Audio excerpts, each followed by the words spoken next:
orang khawatir riya, dia jatuh kepada kesalahan. Padahal sebenarnya baik, dia ingin menghindari riya, tapi tanpa disadari upaya dia untuk menghindari riya itu justru menjatuhkan dia dalam dosa. في ليلة من الليالي لست أدري ما تراني ظلمة تغمرني يا رب.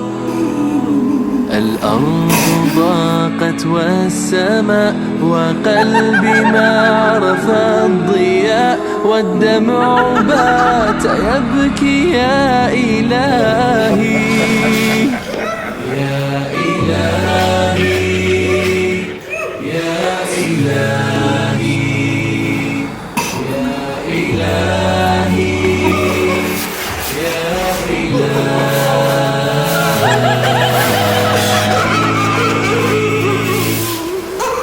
عصيت والذنب كبير وإني في حزني أسير مقيد بذنبي يا رب.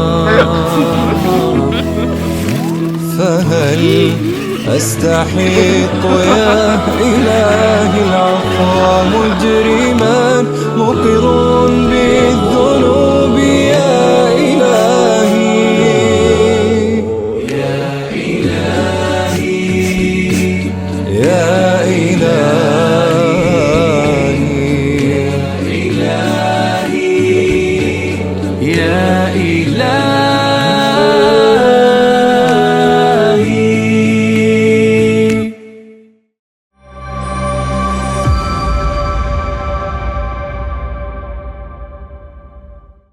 Assalamualaikum warahmatullahi wabarakatuh. Innal hamdalillah wassalatu wassalamu ala Rasulillah wa ala alihi wa sahbihi wa man tabi'ahum bi ihsan ila yaumil qiyamah. Kepada seluruh para penuntut ilmu dimanapun kita berada, para pecinta kebenaran dan para pecinta ilmu, yang semoga Allah senantiasa memberikan keberkahan dalam setiap urusan kita, memberikan keselamatan pada kehidupan agama kita dan menjauhkan kita dari segala macam fitnah, baik yang nampak ataupun tidak nampak.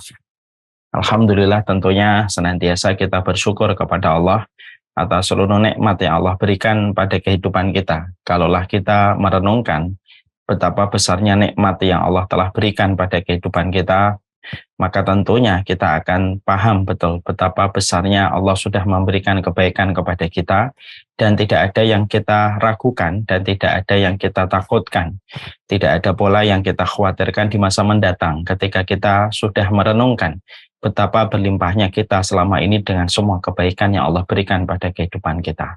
Inilah yang penting, bahwasanya terkadang hati harus merenungkan tentang bagaimana hidupnya, bukan hanya merenungkan tentang agamanya, bukan hanya merenungkan tentang ibadahnya, tapi juga merenungkan tentang semua anugerah yang sudah Allah berikan kepada kita.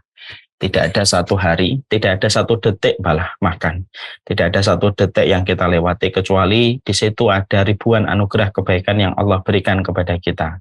Kalaulah setiap dari kita paham betul betapa besarnya anugerah kebaikan yang sudah Allah berikan kepada kita, tidak ada yang perlu kita khawatirkan, tidak ada yang perlu kita takutkan di masa mendatang.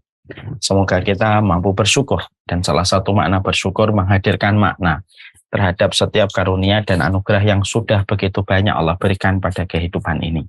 Kepada Allah kita bersyukur, dan kepada Allah kita menggantungkan segala urusan kehidupan kita. Kita tentunya paham bahwasanya menjadi orang beriman itu yang kita jalani bukanlah semata-mata warisan. Menjadi orang beriman itu merupakan pilihan kehidupan kita, walaupun memang kita akui bahwasanya ini juga merupakan warisan dari orang tua kita. Tapi seiring dengan kedewasaan yang ada pada kehidupan kita, kita tentunya memaknai bahwasanya keimanan yang kita rasakan hari ini merupakan sebuah pilihan besar. Yang ini pilihan yang kita yakini, pilihan yang kita imani bahwasanya kehidupan iman adalah kehidupan yang paling selamat pada kehidupan di dunia, dan kehidupan yang membawa kelapangan dan keselamatan pada urusan kelak kita di akhirat. Itulah keimanan. Jadi keimanan itu merupakan sebuah pilihan. Ketika kita mengetahui dan mengimani bahwasanya keimanan itu merupakan sebuah pilihan, maka pilihan itu tentunya melahirkan sebuah konsekuensi, ada komitmen yang tentunya harus kita penuhi. Karena tidak ada sebuah pilihan kecuali selalu beriringan dengan komitmen dan konsekuensi yang harus dihadapi. Kalau ada orang memilih tidak siap dengan konsekuensinya, tidak siap dengan komitmennya, berarti dia tidak paham apa arti dan definisi dari pilihan. Tapi orang ketika dewasa tentunya paham kalau kamu memilih berarti setiap pilihan kamu ada komitmen yang harus kamu penuhi dan ada konsekuensi yang kamu harus hadapi.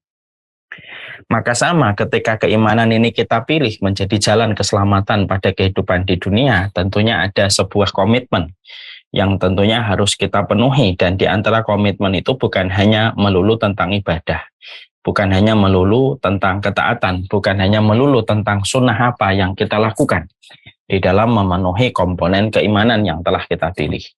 Tapi salah satu di antara komponen yang menjadi komitmen kita ketika kita telah beriman kepada Allah, yaitu adalah bagaimana betul-betul kita melepaskan diri kita, melepaskan kehidupan kita dari semua jalan yang diretas, dari semua jalan yang dibuat oleh setan, karena keimanan tidak akan sempurna sampai kita melepaskan diri kita, berlepas diri dari semua jalan yang dipasang oleh setan pada kehidupan menyesatkan manusia. Kita tentunya membaca sebuah ayat di dalam surat An-Nur ayat yang ke-21. Ya ayyuhalladzina amanu la tattabi'u khutuwatis syaitan. Wahai orang yang beriman, maka janganlah kamu mengikuti langkah-langkahnya setan. Kata langkah disebutkan pada ayat ini dalam bentuk plural yang artinya banyak. Dan Allah menyampaikan, wahai orang yang beriman, janganlah kalian mengikuti langkah-langkah yang dibuat oleh setan. Artinya bahwasanya keimanan itu tidak akan sempurna sampai betul-betul masing-masing dari kita berusaha untuk keluar dari setiap jebakan jalan yang dibuat oleh setan. Dan tentunya di sini kita juga memahami dengan mudah, kita tidak akan bisa melepaskan jebakan-jebakan setan pada kehidupan kita sampai betul-betul kita mengetahui apa strategi yang dibuat oleh setan, apa program yang dibuat oleh iblis yang menjadikan kita harus menjauh darinya supaya kita mampu memenuhi komitmen keimanan, yaitu tidak mengikuti langkah setan. Banyak orang yang terkadang mengikuti langkah setan karena kebutuhan. Ketika dia butuh, akhirnya dia menjadi pengikutnya setan. Setapak demi setapak, setahap demi setahap, sejengkal demi sejengkal, sampai mereka masuk di dalam jebakan besarnya setan. Dan itu dimulai dari sebuah pintu yang bernama kebutuhan. Makanya kebutuhan itu merupakan pintu yang paling digandrungi oleh setan untuk menyesatkan manusia. Nah, kita tentunya tidak ingin memiliki sebuah kebutuhan yang menjadikan setan bersukacita dengan kebutuhan kita, lalu mengikuti setiap langkah setan demi setahap sampai masuk kepada lubang besar dari jebakan mereka. Kita harus memiliki ilmu. Apa strategi setan, apa jebakan yang dipasang oleh setan, supaya kita mampu menghindari setiap jalan dan setiap jebakan itu, dan menjadikan kita selamat. Karena tidak mungkin kita bisa mendapatkan rahmatnya Allah kalau kita tidak menyadari jebakan yang dibuat oleh setan dan menghindari jebakan itu. Maka itulah yang kita harus mengerti. Inilah yang menjadikan kita membahas kitab Menang Melawan Setan, karena menghadapi setan itu tidak hanya dengan semangat. Menghadapi setan itu tidak bisa dilakukan dengan kita memiliki keinginan. Tapi melawan setan itu harus memiliki ilmu yang benar. Ilmu yang benar yang dipelajari sesuai dengan referensi yang jelas di dalam kitabullah, memiliki referensi yang jelas di dalam sunnah Nabi kita, maka itulah yang menjadikan kita akhirnya kita memiliki basirah, melihat apa yang jalan yang kita harus lewati dan mana jalan yang harus kita hindari. Dan itulah yang menjadikan kita memahami melawan setan itu memang bukan perkara yang gampang. Tetapi menang melawan setan itu bisa dilakukan oleh orang yang beriman dengan satu anak tangga yang harus dia perhatikan. Pertama kali, anak tangga itu adalah bagaimana kita berilmu terhadap semua agenda yang dimiliki oleh setan. Nah, inilah yang menjadikan kita membahas tentang kitab ini, tentang sebuah kitab yang membahas tentang kita menang melawan setan. Kita pada pembahasan 3 pertemuan yang terakhir, kita membahas bagaimana nasihat setan supaya kita meninggalkan ketaatan. Karena setan itu memposisikan dirinya sebagai penasehat, walaupun dia adalah penasehat yang paling buruk. Jalan Allah dibuat menjadi jalan yang buruk, jalannya setan dibuat menjadi satu jalan yang begitu indah. Tetapi disitulah kita akhirnya paham bahwasanya setan itu menjadi penasehat. Dia menjadi pembisik di dalam hati dan pikiran kita supaya kita meninggalkan ketaatan dan ibadah yang harusnya kita lakukan dan harusnya mampu kita kerjakan. Tetapi setan mengobrak-ngabrik pikiran kita, membuat berantakan narasi kita, membuat salah bagaimana kita membuat salah konsep berpikir kita. Maka itulah yang menjadikan akhirnya kita banyak manusia tidak mampu melakukan ketaatan ketika pikirannya, narasi pada kepalanya diobrak-abrik dan diberantakan oleh setan. Nah, inilah yang menjadikan kita harus paham. Setan itu ngapain ketika memberikan nasihat kepada manusia, ketika nasihat itu bermuara kepada sebuah perkara. Bagaimana manusia itu meninggalkan ketaatan pada kehidupan mereka. Dan kita selaku hambanya dan selaku makhluknya tentunya harus mengetahui panggilan ya ayyuhalladzina amanu satu persatu dalam kehidupan kita. Setiap keluarga pasti akan membayangkan bagaimana detik-detik keluarga yang mereka cintai ketika meregang nyawa pada kita. Wahai orang yang beriman, infakkanlah dan berikanlah hartamu di jalan Allah. Sebelum saya menyampaikan ayat 282, tentunya kita harus paham. Kata orang munafik kita respon. Karena sesungguhnya tidak ada yang mereka inginkan dari setiap perkataan yang mereka sampaikan kecuali adalah melemahkan pada Allah. Bahwasanya yang pertama yang kita jumpai adalah kita diberikan nasihat dan nasihat terindah. Berikanlah yang terbaik untuk wanita-wanita yang mereka terlibat masalah. Masalah itu terjadi mukmin atau tidak mukmin pasti kita akan terlibat masalah. Tentunya di dalam kita beriman kepada Allah, maka salah satu di antara syarat keimanan kita kepada Allah adalah mencintai apapun yang dicintai oleh Allah.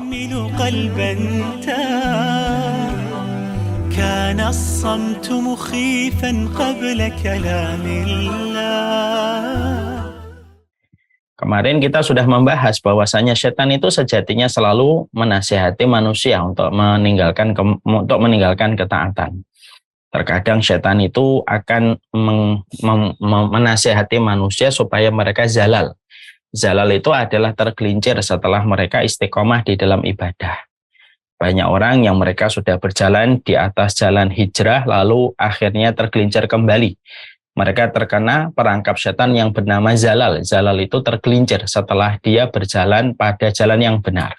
Akhirnya dia kembali kepada dosa, lalu kembali kepada kemaksiatan ketika dia tidak kuat mempertahankan keimanan pada ketaatan dan pada jalan tobat yang telah dia lalui. Nah, itu merupakan salah satu di antara jebakan setan. Kita juga mempelajari bagaimana setan itu mengancam manusia dengan kemiskinan. Ketika manusia itu diiming-imingi dengan kemiskinan, akhirnya manusia tidak kuat untuk meninggalkan yang haram. Tidak kuat untuk menampik yang syubhat karena dia khawatir untuk menjadi miskin. Dan akhirnya terjadilah apa yang terjadi ketika mereka tidak bisa melakukan ketaatan. Disebabkan kemiskinan itu menggelayuti dan membayangi kehidupan mereka. Sehingga ketika ketakutan kepada kemiskinan ini begitu besar, menjadikan mereka gampang menzalimi orang untuk mengambil haknya, tidak menunaikan kewajiban sebagaimana zakat dan sedekah, dan mereka bisa menjual apapun supaya mereka bisa mendapatkan kecukupan menurut versi mereka. Hanya karena setan itu berhasil menakut-nakuti orang ketika menjadi miskin. Makanya khawatir menjadi miskin itu sangat berpotensi merusak. Jadi orang kalau sudah khawatir miskin itu bisa merusak kalau dia tidak mendapatkan rahmat dari Allah. Karena orang kalau sudah khawatir menjadi miskin, sebagaimana yang ditiupkan oleh setan di dalam pikiran manusia, maka manusia itu akan melakukan apa saja supaya dia tidak terperosok kepada kemiskinan. Makanya inilah yang menjadikan kita paham. Ilmu akhirat harusnya membangun sebuah konsep.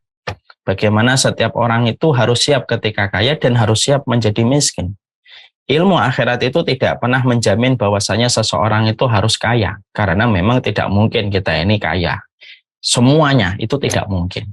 Memang yang harus kita yang memang harus kita hadapi salah satunya resiko untuk menjadi orang miskin. Tidak membahayakan kemiskinan selama memiliki akidah yang kuat, dan tidak membahayakan mereka yang kaya selama mereka memiliki ikatan yang kuat kepada Allah dan Rasul-Nya. Nah, inilah yang kita harus perhatikan.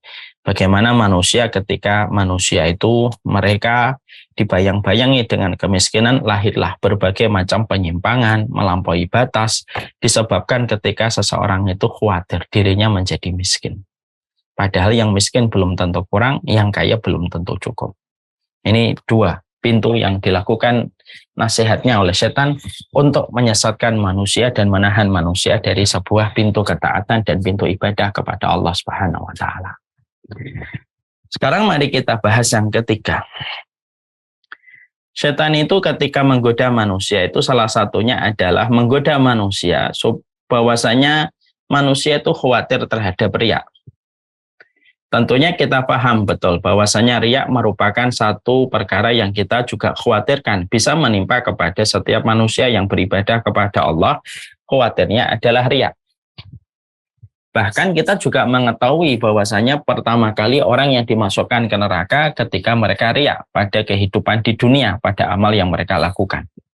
Ya, inna awalan nasi yuqdo yaumal qiyamati salasatun. Orang yang pertama kali diputuskan nasibnya untuk masuk ke neraka itu ada tiga, salah satu, ada tiga. Yang pertama orang yang berjihad tetapi niatnya riya, orang yang kedua adalah orang yang membaca Al-Quran, orang yang menyampaikan ilmu tetapi dia riya, dan orang yang ketiga mereka yang bersedekah tetapi juga riya. Akhirnya tiga pengamal amalan super, yaitu adalah jihad, berdakwah dan mencari ilmu dan bersedekah, ketika mereka tergelincir dengan riya menjadikan mereka menjadi manusia yang dicemplungkan pertama kali ke dalam neraka disebabkan karena riya. Ini juga kita harus paham. Ketika manusia itu takut untuk menjadi riya, kita harus paham setan itu berada di antara dua sisi ekstrim. Ada orang yang mereka tidak peduli riya atau tidak riya, ada orang yang mereka takut kepada riya, ada orang yang berlebih-lebihan terhadap riya. Mereka berlebih-lebihan takut kepada riya. Yang rasa takutnya mereka kepada riya itu sudah berlebihan, dan karena mereka sudah berlebihan, akhirnya mereka jatuh kepada sebuah sikap tidak mau beramal. Ini juga salah. Setiap mukmin, setiap penuntut ilmu takut kepada riya. Iyalah, kita ini takut sama riya. Siapa di antara kita yang tidak takut sama riya? Sesuatu dari semut hitam ditaruh di batu hitam di tengah kegelapan malam, itu kan begitu tersembunyinya riya. Saking begitu tersembunyinya riya yang kita terkadang juga tidak menyadari. Makanya doa dihindarkan dari riya saja. Doanya aja sudah menggambarkan betapa riya itu merupakan sesuatu yang sangat lembut dan sangat halus dan sangat tersembunyi. Makanya banyak orang yang melakukan riya pun tidak sadar kalau dia telah berbuat riya. Mari kita tadabburi doanya yang diajarkan Nabi ketika Nabi ditanya sama Abu Bakar, apa perkara yang bisa menjadikan kami selamat dari riya? Doanya apa ya Rasulullah? Maka saat itu Rasulullah mengajarkan sebuah doa, Allahumma inni a'udzubika an usyrika bika syai'an a'lamuhu wa astaghfiruka lima la a'lamuhu. Ya Allah, aku berlindung diri dari berbuat riya yang aku sadari, dan aku memohon ampun dari berbuat riya yang tidak aku sadari. Di situ saja ada a'lamuhu dan la a'lamuhu. Saya berlindung diri dari berbuat riya yang aku sadari, dan aku memohon ampun dari berbuat riya yang tidak aku sadari. Dari doanya saja sudah menggambarkan banyak manusia yang terkadang melakukan riya saja mereka tidak menyadari kalau itu sudah termasuk dari bagian riya. Saking lembutnya riya itu. Dan kenapa riya itu begitu menakutkan, Ustadz? Karena Allah zat yang pencemburu. Allah merupakan zat yang paling pencemburu ketika manusia berbuat dosa, berbuat ibadah, lalu ibadah itu diniatkan untuk makhluk yang harusnya ibadah itu diniatkan karena Allah. Karena sifat kecemburuan Allah itulah yang menjadikan amalan yang tergabung dan tercampur di dalamnya riya tidak akan diterima oleh Allah. Karena sifat cemburunya Allah yang besar. Ya. Nah, tentunya sikap kita sebagai orang yang beriman, kita juga harus paham. Setan itu tahu betul, ya, bahwasanya di antara senjata yang bisa dia lakukan adalah bagaimana orang itu bisa riya. Ini senjata pertamanya setan kalau sudah bicara tentang ibadah. Manusia bagaimana dia bisa riya. Bagaimana manusia itu nyaman ketika dia memperlihatkan amal ibadahnya kepada orang lain, lalu tanpa dia sadari ketika terlihat oleh orang lain, keluarlah kata pujian, dan pujian itu memecahkan hati kita berkeping-keping, sadar atau tidak sadar. Makanya betul kalau para ulama mengatakan uktumu hasanataka asyaddu min sayyi'at. Tutuplah amal kebaikanmu sebagaimana kamu menutup amal keburukanmu.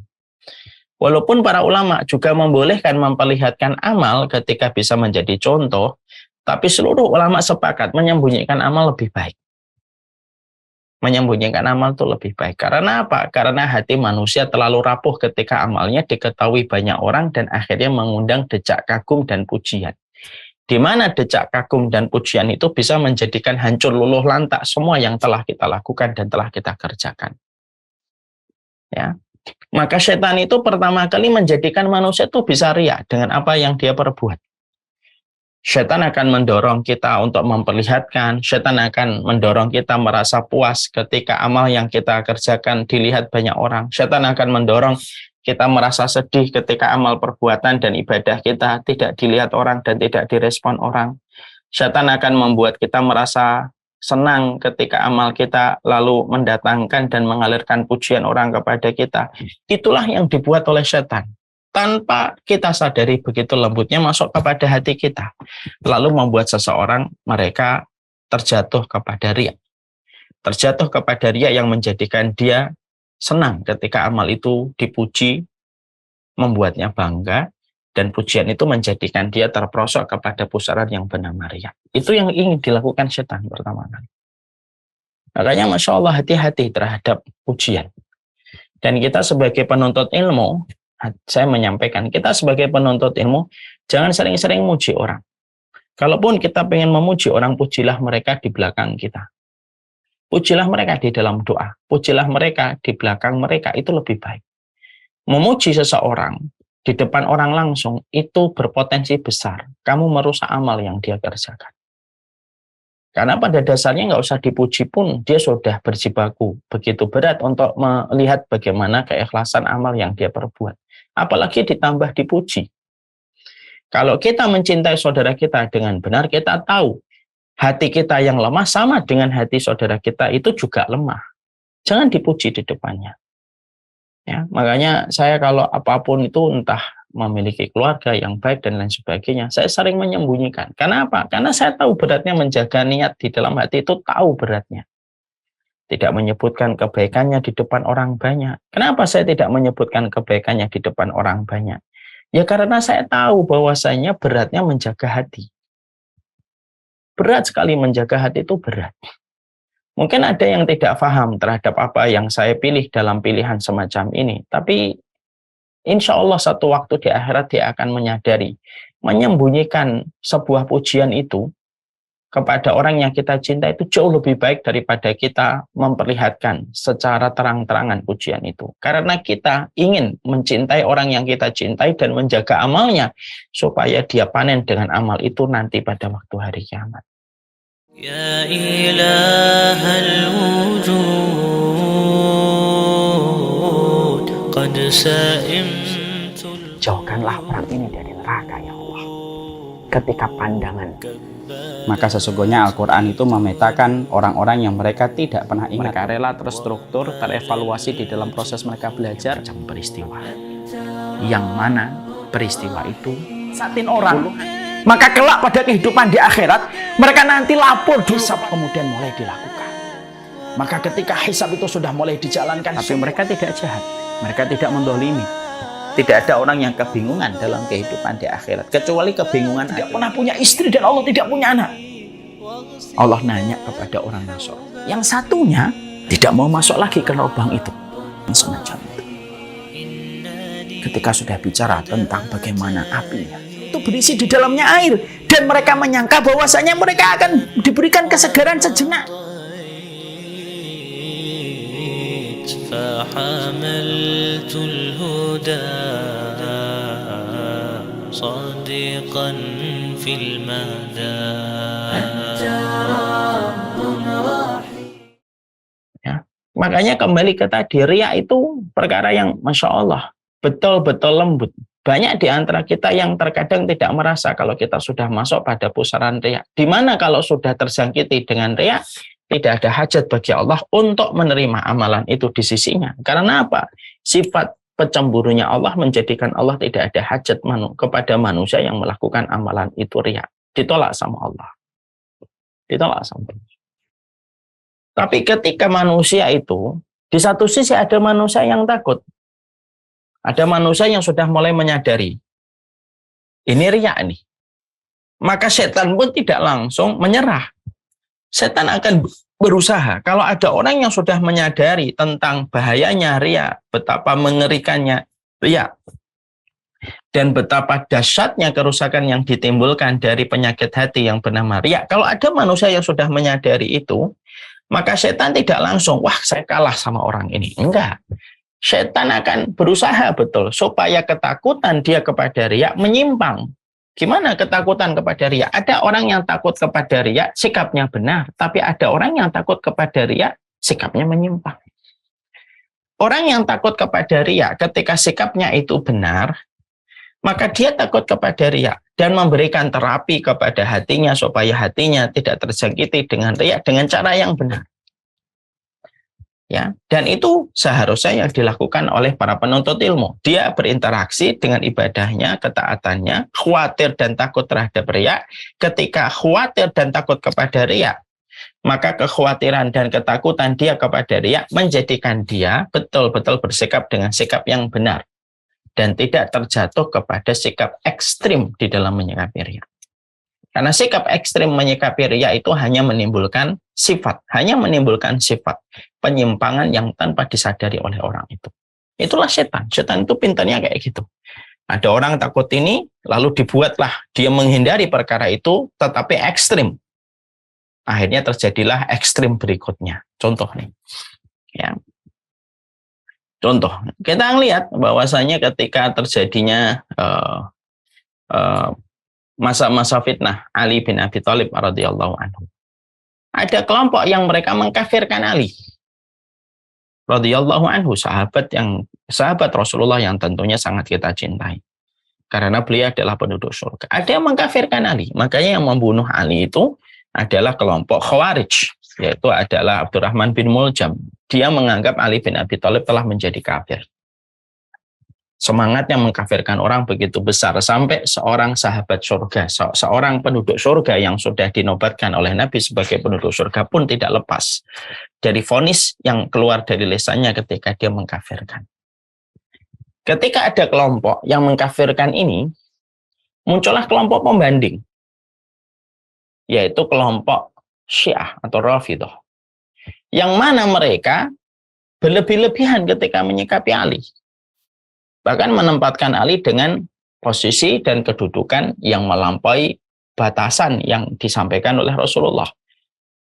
Dan bagaimana penyimpangan orang Rafidhah terhadap Ali bin Abi Thalib, padahal Ali adalah sahabat besar.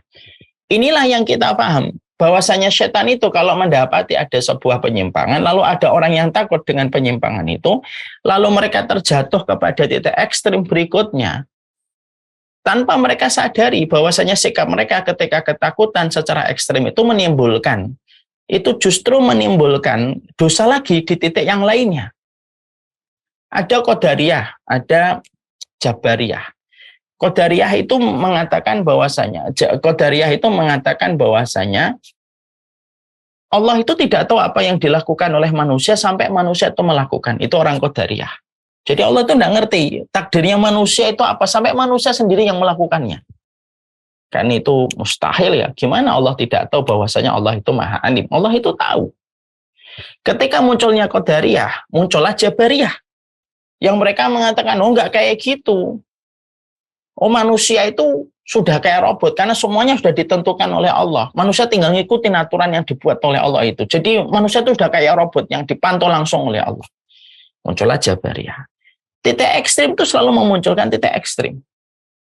Ini saya ambilkan contoh dalam perang pemikiran. Ada Syiah, ada Khawarij. Ada Qadariyah, ada Jabariyah. Sama, kalau kita tarik pada apa yang kita pelajari hari ini, apa yang kita pelajari hari ini pun sama. Orang itu ketika punya ketakutan kepada riya, setan itu tidak langsung mereka merasa kalah pertempuran mereka dengan orang yang takut sama riya. Ya kan? Wah, orang ini sudah takut sama riya. Wah, sudahlah kita kalah. Enggak. Setan ketika menghadapi orang yang takut sama riya, maka setan akan menggunakan sebuah metode dan sebuah strategi yang lembut. Bagaimana orang ini ketika takut sama riya itu supaya berlebihan. Gimana caranya? Orang ini ditakutkan dan dikhawatirkan untuk beramal. Supaya dia tidak riya. Akhirnya dia meninggalkan sebagian besar ibadah dengan satu alasan, daripada saya riya.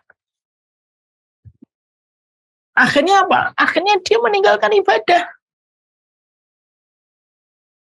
Jadi dia akhirnya terjebak kepada titik ekstrim berikutnya. Dan kita tentunya harus paham, melakukan sesuatu amal karena manusia itu syirik kecil, melakukan amal, meninggalkan amal karena manusia itu juga riya. Jangan dikira bahwasanya meninggalkan amal karena manusia itu tidak riya. Tapi ada orang yang mereka ketakutan kepada riya, lalu mereka merasa bahwasanya riya itu adalah melakukan amal karena manusia, lalu akhirnya dia meninggalkan sholat, dia meninggalkan dzikir, dia meninggalkan Quran, karena dia tidak mau dipandang riya. Yang akhirnya deretan ibadah dan ketaatan yang harusnya dia kerjakan, dia tinggalkan. Lalu dia mencari pembenaran ketika meninggalkan itu dengan berkata, daripada saya melakukan ibadah itu riya, lebih baik saya tidak usah mengerjakan. Lebih baik saya tidak usah mengerjakan. Akhirnya, dia telah melakukan sebuah perkara besar. Tanpa disadari bahwasanya ketika meninggalkan amal karena manusia itu juga riya. Jadi definisi riya itu melakukan satu amal karena manusia itu riya, meninggalkan amal karena manusia itu juga riya. Jadi ketika kita misalkan puasa sunnah, ketika kita puasa sunnah, lalu ternyata kita sudah berusaha menyembunyikan supaya tidak menjadi celah untuk hati kita melakukan riya. Kita sudah merahasiakan, betul, supaya tidak ada celah untuk setan.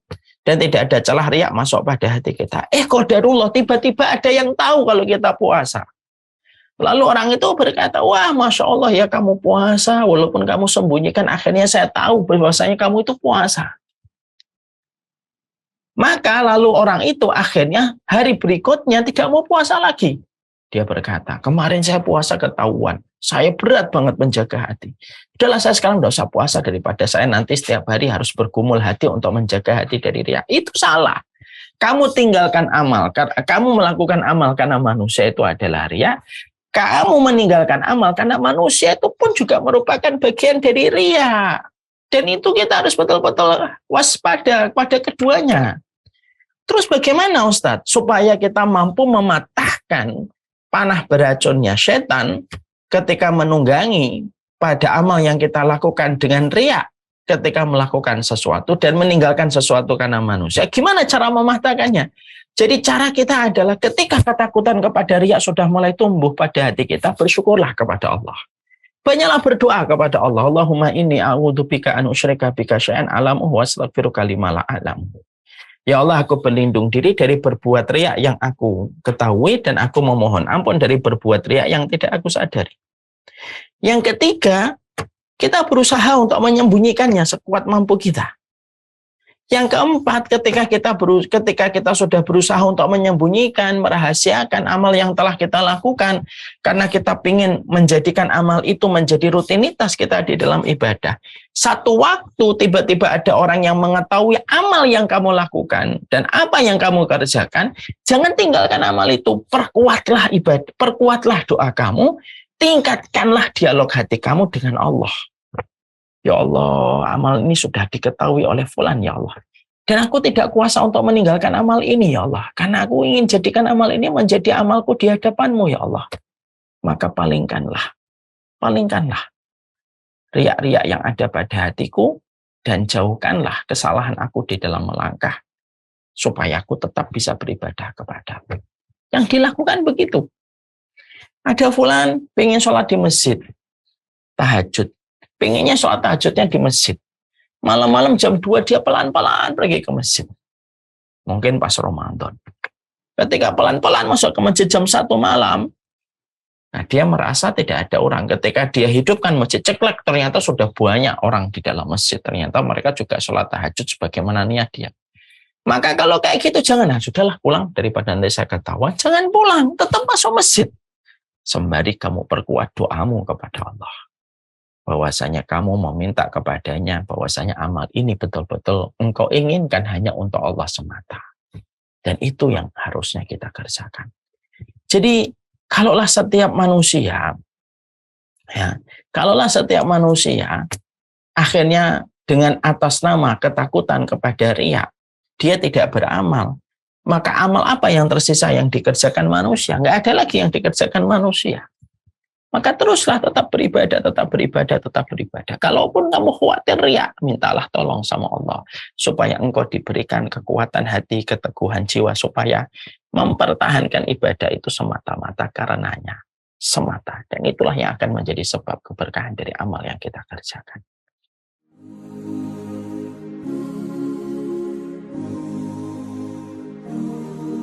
بين الرجاء والخوف قلبي طائر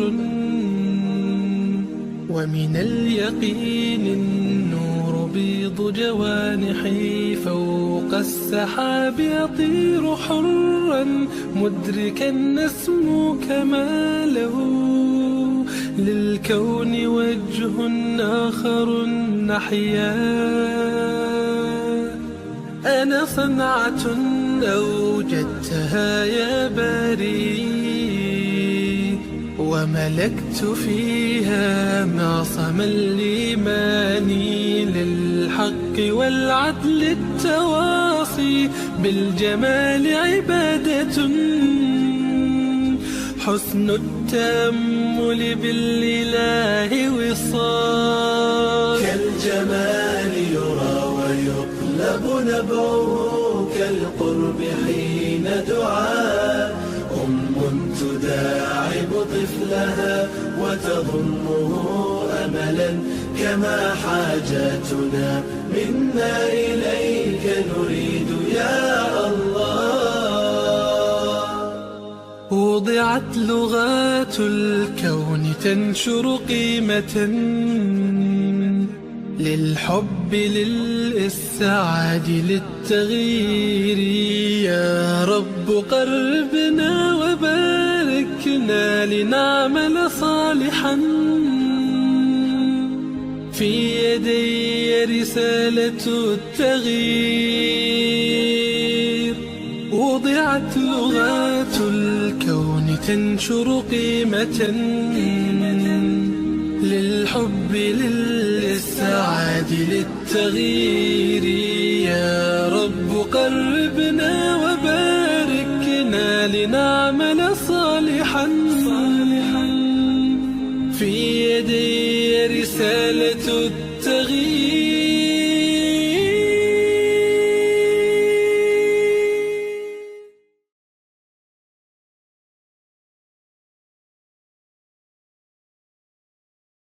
Nah, inilah yang menjadikan kita akhirnya paham itulah betapa setan itu begitu lembut.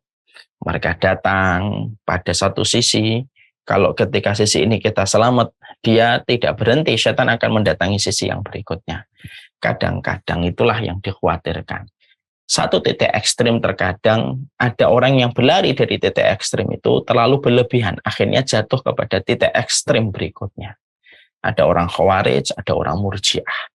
Orang khawarij itu gampang mengkafirkan, dikit-dikit kafir. Orang murjiah itu orang yang tidak pernah sama sekali menganggap amal itu penting. Sudahlah, pokoknya muslim nggak ada masalah. Nah, ini dua-duanya ekstrim. Ya. Ada qadariyah, ada jabariyah. Dua-duanya ekstrim. Yang satu pengen berusaha meninggalkan titik ekstrim, tetapi berlebihan. Dan akhirnya jatuh kepada titik ekstrim berikutnya. Itulah caranya setan.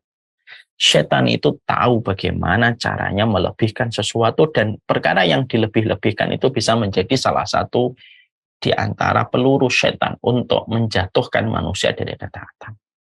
Sama dengan orang yang was-was itu hampir sama. Penyakit was-was itu hampir sama, termasuk salah satu yang ada kaitannya dan relate dengan pembahasan kita.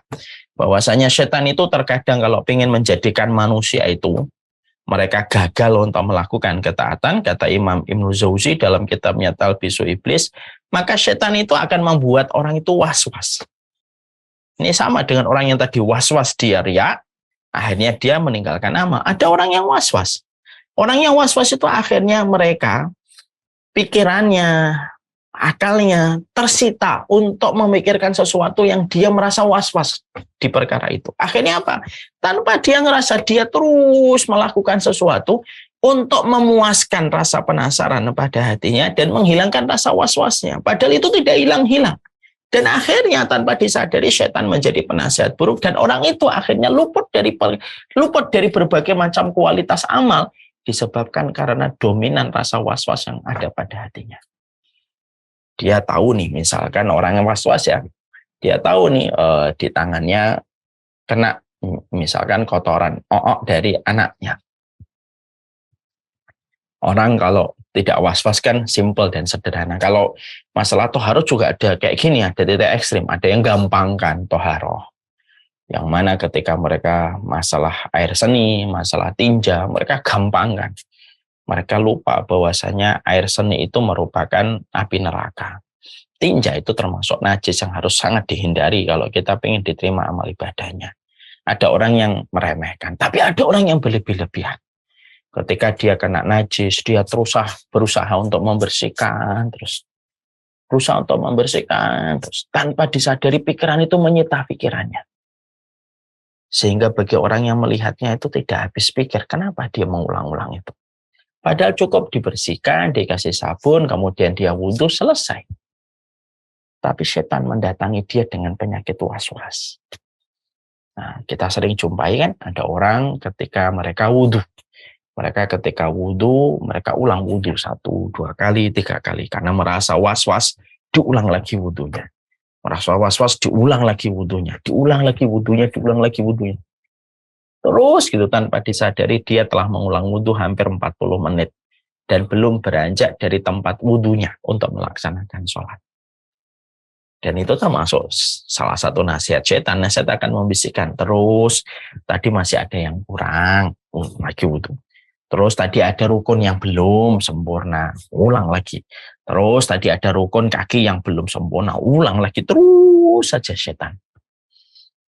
Dan setan bergembira ketika setiap nasihat-nasihat itu direspon oleh manusia. Sampai akhirnya timbullah penyakit yang disebut oleh para ulama, penyakit was-was. Penyakit was-was itulah yang menjadikan manusia tidak pernah cukup di dalam melakukan satu aktivitas. Ketika dia toharoh. Jadi ketika toharoh membersihkan dirinya, dia tidak pernah merasa cukup. Bukan hanya toharoh, dibawa lagi dalam masalah sholat. Maka setan ketika melihat dalam perkara sholat, lalu melihat fulan. Ketika fulan ini melakukan satu sholat, dibuatlah bagaimana dia jatuh kepada titik ekstrim di dalam masalah sholatnya. Takbiratul ihramnya dibuat bagaimana dia tidak pernah merasa puas dengan takbiratul ihramnya. Allahu Akbar. Allahu Akbar. Allahu Akbar. Allahu Akbar. Terus diulang-ulang gitu sampai imam sudah sampai pada rakaat yang kedua, dia masih dalam kondisi mengulang. Yaitu takbiratul ihram yang dia lakukan dan dia kerjakan. Ini juga termasuk salah satu penyakit ekstrim yang menjadikan setiap manusia itu harus menyadari. Titik ekstrim satu dengan titik ekstrim yang kedua itu selalu menjadi senjata mematikan dalam tanda kutip oleh setan. Sampai manusia itu betul-betul mereka itu terhindar dari ketaatan, terhindar dari ibadah. Jadi disitulah kita akhirnya memahami ya pada buku ini ya, Masya Allah ya. Jadi buku ini memotret kepada kita bahwasanya urusan kita dengan setan itu bukan hanya urusan ketika setan menggodamu zina, menggodamu korupsi, menggodamu untuk alkohol, menggodamu untuk judi. Memang betul itu ada setan-setan spesialisasi pada perkara itu. Nanti kita akan bahas setan-setan spesialisasi zina, setan spesialisasi khamr, nanti ada, masing-masing ada tugasnya. Tapi selain dari perkara itu, ternyata setan itu luar biasa. Setan itu ternyata menggoda kita dari perkara-perkara yang tampaknya begitu lembut, tidak terasa. Orang khawatir riya, dia jatuh kepada kesalahan. Padahal sebenarnya baik. Dia ingin menghindari riya. Tapi tanpa disadari upaya dia untuk menghindari riya itu justru menjatuhkan dia dalam dosa. Orang khawatir terhadap najis tanpa disadari. Ternyata setan menumpangi ketakutan dia kepada najis dengan menjadikan dia, ayo terus, ambil terus wudunya, ambil terus wudunya. Dan itulah yang menjadikan kita harus betul-betul waspada. Setan itu ngepung kita terus setiap waktu, 24 jam dalam satu waktu. Dan kalau dia gagal pada satu strategi, dia akan gunakan strategi yang lain yang lebih lembut. Itu setan. Jadi kalau setan itu gagal pada satu strategi, maka dia akan menggunakan strategi berikutnya yang lebih lembut. Yang tidak terlalu destruktif pada jebakan yang pertama yang kita misalkan mampu untuk menghindarinya. Makanya perhatikan ya kalau kita kembali merenungkan. Saya sudah sering menyampaikan, setan itu kalau menggoda manusia, kalau setan itu menggoda manusia itu kan ada 6. Ya. Ada 6 pintu. 1, menggoda manusia itu yaitu dengan syirik. Kalau kita berhasil dari kesyirikan, menggoda kita dengan perkara bid'ah. Lebih lembut daripada yang pertama. Kalau kita berhasil selamat, maka mendatangi kita dengan dosa-dosa besar. Kalau kita selamat, maka dia mendatangi yang lebih lembut, dosa-dosa kecil yang diremehkan. Kalau kita selamat dari dosa-dosa kecil yang diremehkan, kita selamat. Dia akan mengganti strateginya, tidak lagi destruktif. Sebagaimana 1, 2, 3, 4. Dia akan mendatangi kita dari apa? Perkara mubah yang dibuat berlebihan. Mubah, tapi dibuat berlebihan terus. Ngobrol, memandang, melihat, mengakses, dibuat berlebihan. Karena orang ini sudah gagal di yang betul-betul destruktif, kayak syirik, bid'ah, dosa besar, dosa kecil, dia sudah menghindarinya. Maka ketika dia gagal, setan akan datang dengan jebakan yang tampaknya itu lembut, tidak terlalu destruktif, kelihatan di mata manusia. Mubah, tapi dibuat berlebihan. Yang tanpa disadari kadarnya bisa mengalahkan nomor 1, 2, 3, 4 ini. Kalau ini sudah berlebihan. Perkara mubah itu berlebihan apa? Memandang, mengakses, melihat, mendengar, tapi sudah berlebihan. Kalau ini pun kita selamat, misalkan, kita mulai menghindari perkara mubah tidak terlalu berlebihan. Maka setan pun mendatangi pintu yang ke-6. Yang ke-6 ini juga lebih lembut lagi. Dibiarkan kita beramal. Dibiarkan kita beramal. Tapi diluputkan kita dari perkara besar. Masih ingat nggak kita beberapa bulan yang lalu kita membahas. Terkadang setan membuka kepadamu satu kebaikan. Tapi di balik satu kebaikan yang dibukakan setan kepada manusia, di situ ada 90 kerusakan yang siap menanti. Kadang-kadang setan tuh kayak gitu. Ada orang dibukakan satu kebaikan, suruh taklim. Udah kamu taklim aja. Setan melonggarkan, udah nggak usah ditahan orang ini untuk taklim.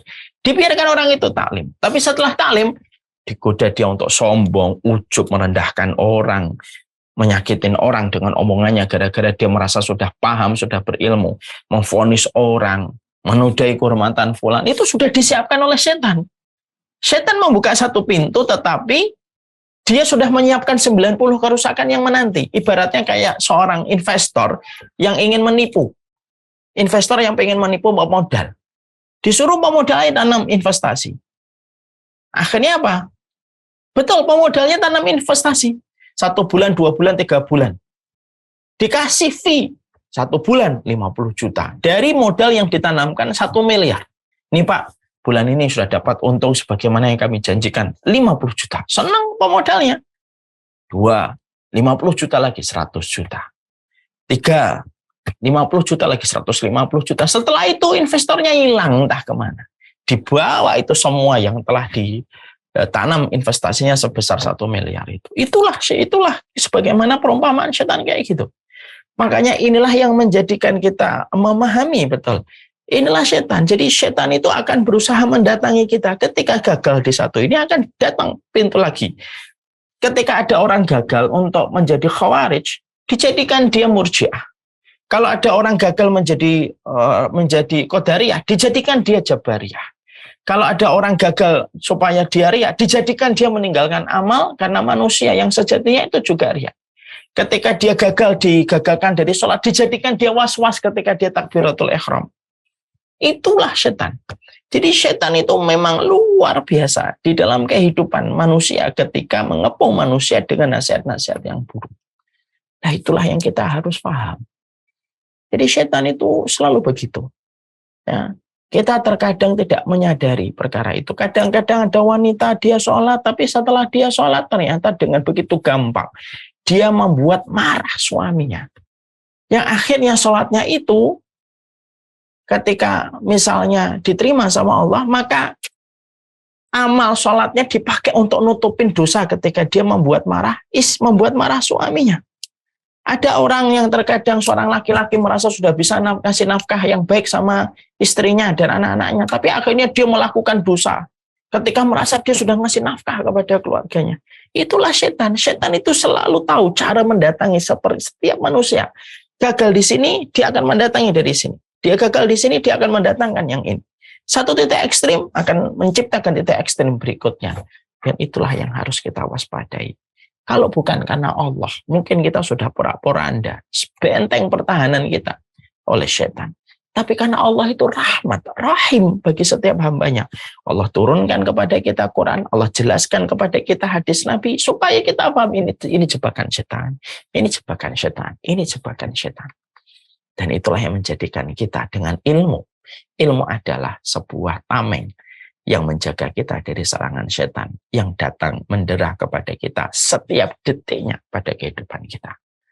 Dan berapa banyak di antara kita yang tidak menyadari setiap hari kita selalu diintai dan diawasi oleh setan setiap waktunya. Cukuplah hati itu beruntung. Siapa hati yang beruntung? Hati yang beruntung adalah hati yang menyadari bahwasanya setan mengintai dia dalam setiap apapun yang dia kerjakan. Wassallallahu ala nabiyina Muhammad. Inilah pembahasan kita, yaitu setan itu, nasihat setan mencegah ketaatan, menuduh seseorang itu riya. Kemudian pertemuan berikutnya kita akan membahas setan itu ketika memberi nasihat mencegah ketaatan itu apa? Memberikan iming-iming. Nah, ada iming-iming yang ditawarkan oleh setan. Apa itu? Memberikan iming-iming. Dan ada juga penyakit ujub. Apa bedanya ujub dengan riya, Ustaz? Kenapa ada ujub juga? Apa perkara yang disampaikan oleh para ulama supaya kita terhindar dari ujub? Akan kita bahas pada pertemuan berikutnya. Menang melawan setan dimulai dari proses kita menggali ilmunya.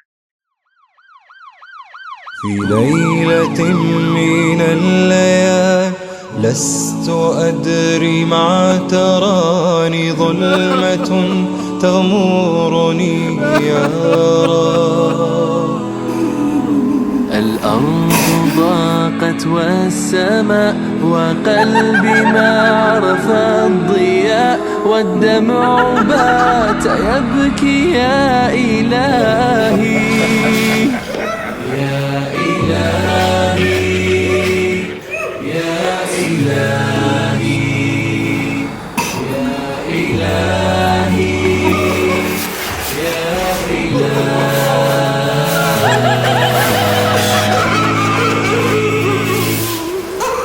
عصيت والذنب كبير وإني في حزني أسير مقيد بذنبي يا رب فهل أستحق يا إلهي العفو مجرما مقر بالذنوب